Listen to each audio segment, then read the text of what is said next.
Dan RadioStyle. Hope everybody out there's having themselves a great day. Got a great one here. Living in the end, but I'm going to cover the topic for those that don't know it. Some of you guys probably know this very, very well, but there's a component to this that actually came up in a session I was doing with one of the people I work with, and it was a very interesting question, and I really think it's something worthy of a show. I said, this is a great talking point. Let's talk about this. So, living in the end, for most of us, is the idea of living in the dream fulfilled, the wish fulfilled, like whatever it is that you're trying to imagine. Let's assume it's an SP, specific person, but it could be a job. Some people get frustrated that all the shows tend to be focused around love, though a lot of people seem to be kind of very interested in that concept. It's very popular. But the same as if you want a different job, or if you're trying to move someplace, or trying to increase more money, all of these concepts still in the living in the end aspect, you're living from the place where the wish is fulfilled, meaning I already have the thing that I'm trying to manifest. So, for love, for example, if there's a specific person, maybe it's Rosie, or maybe it's Marie, or Johnny, or Joey, or Justin, who knows? Your person could be any one of those, maybe someone else. And the idea of being with them, what does that mean? Like living with them, maybe you're married to them, maybe you've got children with them, maybe your thoughts a first date or a text message, who knows? Who knows where you're on the spectrum you're living in the end concept is. That's going to come back up in the discussion later, because I think it's a very important point, by the way. But the idea is living where you've already got this thing that you're trying to create. It's already yours. What would life be like if you had it already? So maybe for the case of, Maria, you're with her, you're living with her. What would life be like? You would wake up, you would see each other, maybe you'd be cooking dinner together, maybe you'd see them when they come home, right? Like, how does the life work out? What do the closets start to look like? Like, start to imagine what your life would be like, where you would go to dinner at nights, or how you would cook maybe, or who would clean, who would be watching the child. Maybe how does your garage look like? What does it look like to come home? You would live in the end, you would imagine these things, you would see it, and you would start to kind of create that reality within your mind. Maybe it's the case of more money. You would be thinking about how money would be less of an object, how you'd be living in a nicer place. You'd start to imagine your new surroundings, maybe your new car. Maybe go test drive a nicer car and see what it's like, so you can really envision that steering wheel and that smell because you've been in it once, and you start to imagine pulling that into your new place. For that to happen, obviously, money has to be there, right? If you've got this new expensive place, then obviously income and wealth has happened, and you're now there. So living in the end is that concept. It's creating that, like, I've already the wish fulfilled. Now, what brought up the point, what I think is such a great part of this, something that I think matters, and some of us probably have it nailed, and we'll talk about how we can maybe flesh that out, as they say, a little further. But some of us, I think maybe you're coming at this a little short-sighted, maybe not quite as large as we should. So there's steps where, yes, as far as trying to manifest something, people say, well, what if the thing you're trying to manifest is too far? Such as maybe trying to have a relationship with a famous person, like you just decided, I want to be with a famous person. You don't really have anyone in mind, right? And maybe that's a bit of a jump, because now you're talking about something crazy when you can be like, well, I want to be involved with someone that's like, maybe, people know him, he's liked, he's what, there's a different way to look at it when you're talking about what you're manifesting, right? So maybe you're jumping out ahead. Or a good example, much better than the one I just gave, would be money. So say you're making $20 an hour right now, and you want to manifest $1,000 an hour. That's a really, really large leap. It might be better to try to manifest $100 an hour before you get to 1,000, right? And when you're doing that and make it kind of a realistic goal, we sometimes lose sight of what the ultimate goal is. And ultimately, you got to make $1,000 an hour. So if you're making $1,000 an hour, you'd break it down really quick. That's like $8,000 a day, assuming, it'd probably be like 10, right? Like a lot of us would probably overwork. So maybe you're making 10 grand a day. You do that 5, 6, 7 days a week, however much you work, because you're probably a workaholic. And then you start calculating out, all right, wow, that'd be like 52 times that 10 grand a day times 7 is, it's like 70 grand a week, and times 52. And you start to put some quick numbers together, and you're like, wow, I'd be making a lot of money. I don't quite know off the top of my head right now, probably $500,000 or whatever. So you're making that kind of money. Well, if I was making that and I was taking home that much money, like, what kind of lifestyle would I have? What kind of what kind of world would I be living in? What would my house look like? Where would my scenery be? Like, am I out at like Newport Beach and I'm right at the water and I'm seeing yachts fly by, or I've got my neighbor over here has a a really, really nice 60-footer or whatever the hell.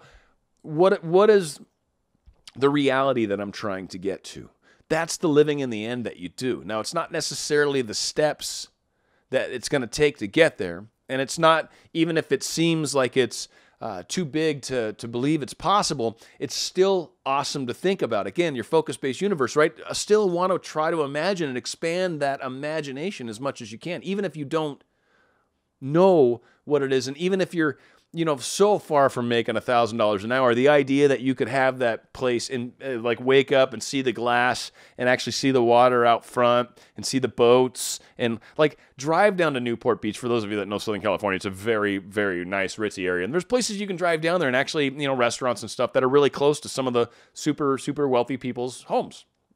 And you can actually kind of get a taste of what that feels like. And at some point, you'll manifest maybe somebody that owns one and invite you over for a dinner party or something, right? Things will start to happen and move you in that direction. Those little steps will begin to occur when you put your energy on your focus out where you need to go, not so much at your feet, right?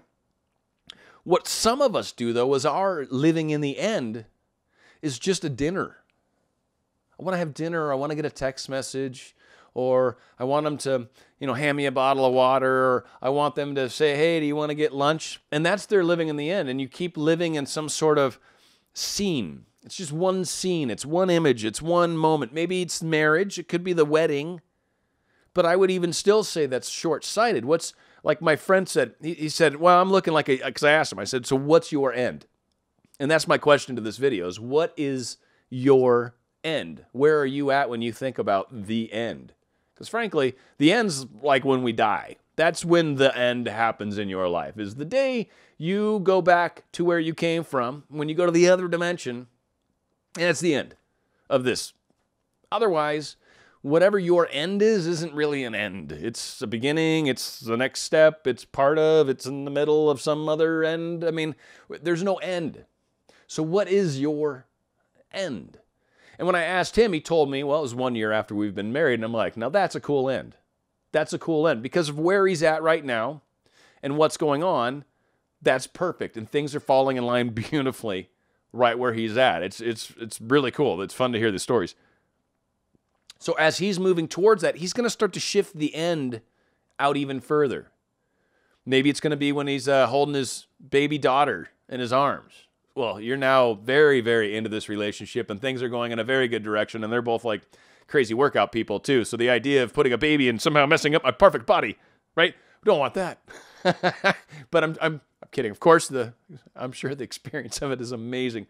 But that said, right? And then what's your end after that? Maybe it's grandkids, right?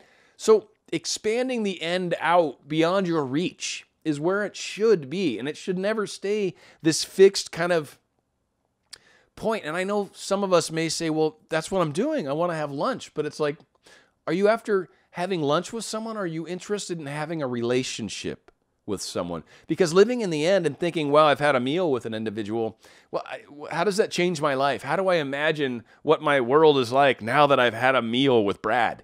Like, it doesn't change it at all. But what if Brad and I have been dating a while? Well, now when I think about it, I've had a dinner with Brad. We're going to go to the aquarium. I'd love to go to the aquarium with Brad. That'd be awesome. How about, we could rent one of those boats, go out to Catalina, and you can rent these little cheesy boats and drive it up and down. It's fun, though. It's fun as hell, right? Or I could do that. Maybe we can get some sandwiches and go out and eat out there on the water and blah, blah, blah, right?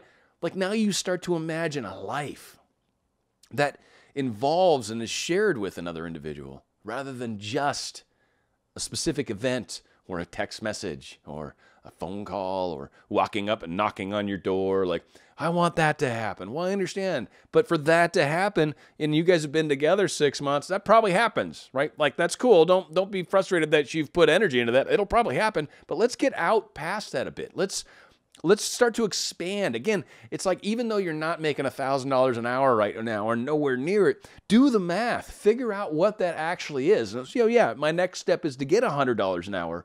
But do the math. What is $1,000 an hour, and what does that mean? I made it up, and I know my numbers are wrong. I could pop my calculator, but you guys can look it up, right? $1,000 an hour is a lot of money. It's a lot of money. So, and I'm assuming when people are making that kind of money, they're probably not making $1,000 an hour, probably more of an average, right? But let's just say that's what you're making, break it out, figure out what that yearly number is, and then you're like, wow, I could really afford a rather high mortgage payment if that were the case. Or the car, like I wouldn't care that my car payment was $1,000 because I make a lot of money. Like it's cool. I'd rather drive a really, really awesome car that I enjoy driving that is super overpriced than, you know, an economic car and then spend the money on something else. Like so many of us would say, like, I'd never buy a Lamborghini. That's like a price of a house. But a dude that's making $1,000 an hour, yeah, he probably would buy a Lamborghini. Why not? I don't know. I got 3 houses. I don't know what else to spend my money on. I love driving to work. I have a short drive. It's about, 7.5 miles or something, right? And you're like, I love driving the Lambo every time I go. It's awesome. I got 2 of them. I got a yellow one and a red one. They're beautiful, right? That'd be great. If that's what you want and you want money, then do it. Imagine it. My point is, where's your end when you're living in the end? It's a really important thing to keep in mind and keep it out of reach to a degree, but live from it. Know what that life would be like. What does that feel like? What does that mean? What is the reality that you are going to have? That's your living in the end. Whether you want a text message and the idea of marrying Brad is so far away, don't worry. Brad will text you. Don't worry. But let's focus. If he's really all that and he's really a wonderful person and you've somehow talked to him enough to know that he's someone that you should marry. Otherwise, I guess if you just want a date, that's cool. You can manifest dates all you want. That's, less than a specific person. A lot of people, I want a relationship, right? So we want that very long-term committed, I want them to love me like I love them. That kind of Brad. Yeah, look out a little ways. Marry. Then you'll get the text message. You'll get that first date. Those things will happen in progression to it. Hopefully, that helps make a difference. Stay on RadioStyle. You guys are the best. If you can, please subscribe if you haven't already. Share my videos, like my videos. All that stuff is super helpful, and I love it whenever you guys do that. And comment, show topics, and if you guys got things you like to share with one another. It's amazing some of the comments and some of the little dialogues that get going in some of the chats below. So hopefully you guys enjoy that, and we will do more videos coming your way soon. Thank you so much. Bye.